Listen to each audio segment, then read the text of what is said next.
Hi, my name is Kate, and today I'm stitching the Heaven and Earth Designs 2026 Stitch Along. I picked the fairy tale pattern. With this piece, I'm experimenting with how I stitch, and it's what I want to discuss in today's episode. So let's talk about parking and cross-country stitching.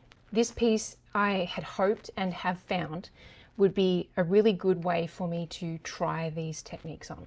Why? Because it's large, full coverage, has lots of confetti stitches, which is to say single squares of a color on their own, and has lots of color changes. So first, let me briefly explain the two different techniques. So parking is where you stitch a 10 by 10 square one at a time. Once you've finished a color within that 10 by 10 square, you park your floss in the next spot that it will appear, which is like these here.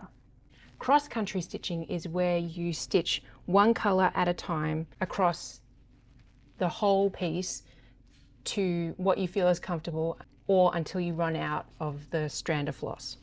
And that is what you can see here, where I've got all these sparse areas. So neither technique is superior or better, and neither will make you a better stitcher. They're just different ways of stitching. What I'm finding as a delight with this is trying something new with a hobby that I already know. I'm finding it weird, working out how it feels, and allowing myself to find a groove. And the example of this is I am sort of combining the two techniques together.